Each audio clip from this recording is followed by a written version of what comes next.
Hello guys and welcome back to EFD, where today we're doing some quick fire questions with the one and only Mr. Harry Redknapp. How are you, sir? Good, nice to see you. Nice to see you too. Right, let's dive straight in. He's a very, very busy man. Obviously January's just passed, winter transfer market is gone. For you, what was the best piece of business conducted all month? For me, it was Schneiderlin to Everton.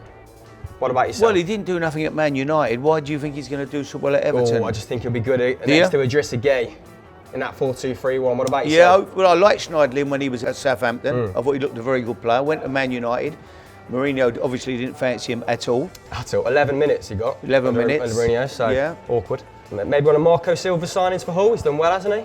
Well, we don't know really at the moment. We don't even know who they are. I've never even heard of any of them. Only Marco Silva knows them. So we'll see how good they are at the end of the season. Give me another one. Proof is in the pudding. I can't really think of that many. There wasn't an awful lot happening, was there? It was a little bit boring. We struggled to produce content all month. I think Jim White even struggled. He missed me in my Range Rover, didn't he? Really, that was the key. At least it would have brightened it up somehow.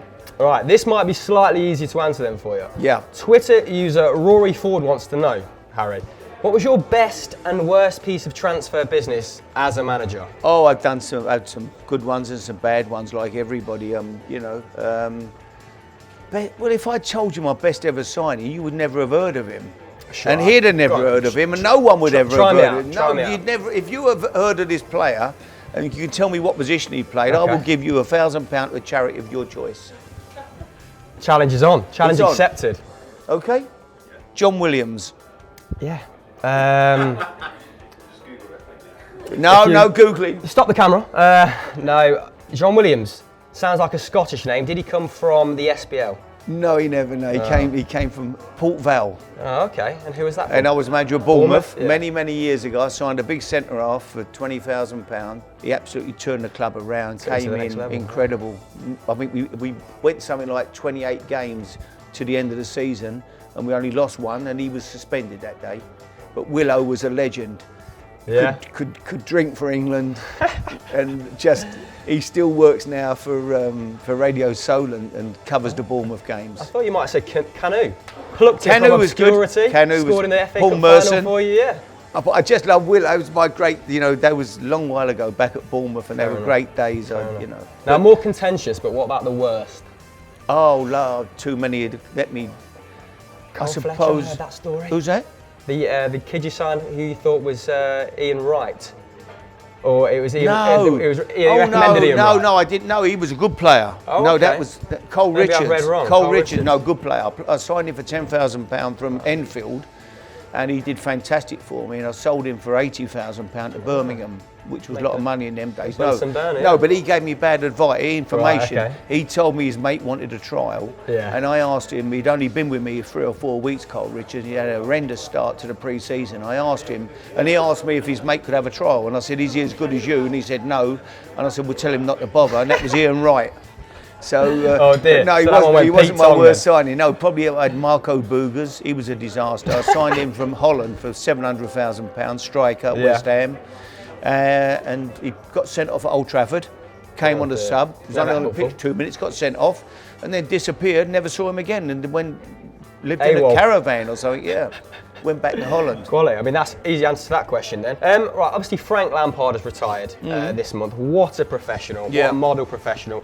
And Twitter user Darshan has asked, in that famous interview of you defending Frank Lampard, how did you know he was going to the very top, as you said, in that moment of time? Because I am the judge. I am the judge. Nothing further, Your Honor. No, how did I know? He just worked and wanted to be a player and trained and practiced and couldn't get him off the training ground, this kid. He'd be out there, you'd look out the office at 4 o'clock, everybody's gone home, there'd be 200 yards away, all on his own, over the back of the training ground, doing his sprints, shooting, in and out, dribbling in and out the cones. Practicing. So it's more application every single day of the week. I couldn't tell you.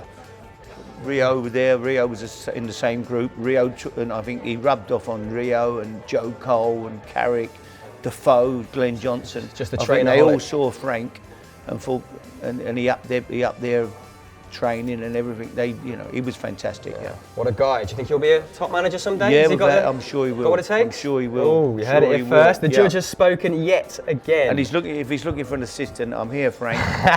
Conversely, has there been any players you've coached that you thought should have reached the top but haven't quite got there? Oh, loads, yeah. I mean, loads of them that you wouldn't have heard of. I've had lots of very talented players. Obviously not John Williams, but... No, Willow certainly reached his heights. Ravel Morrison obviously being a big Ravel example. Morrison, great talent. Yeah. I like Ravel as well. I've got to be truthful, I found him to be a good lad. He was a bit silly rather than being nothing nasty about him, but just a fantastic talent. Let's hope his loan spell goes well. Yeah. Speaking of potential, we interviewed your son Jamie Redknapp, absolute gentleman, a couple of months ago, and he said he'd prefer Dele Alli and his team to Paul Pogba. Do you agree with it? Absolutely. Yeah? Dele Alli all the way. 5 million, apart from the money, £5 million for Dele Alli, 90 million or whatever, probably the time they paid the agent, 120 million. Yeah.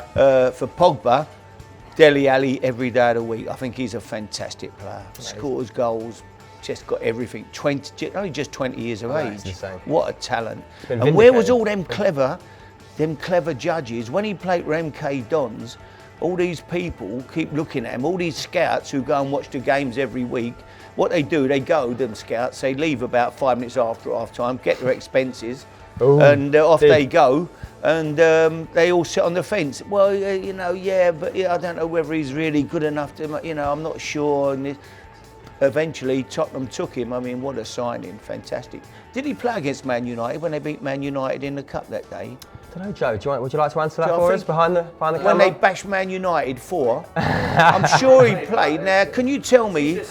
They tell me, I think he played. He might have played and run the game. And how did Man United get on the coach home without taking Dele Alli with them? I don't know, really. So, on the topic of Tottenham, where do you think Pochettino's boys will finish this season? I've had a tenner with this guy on second place. Second.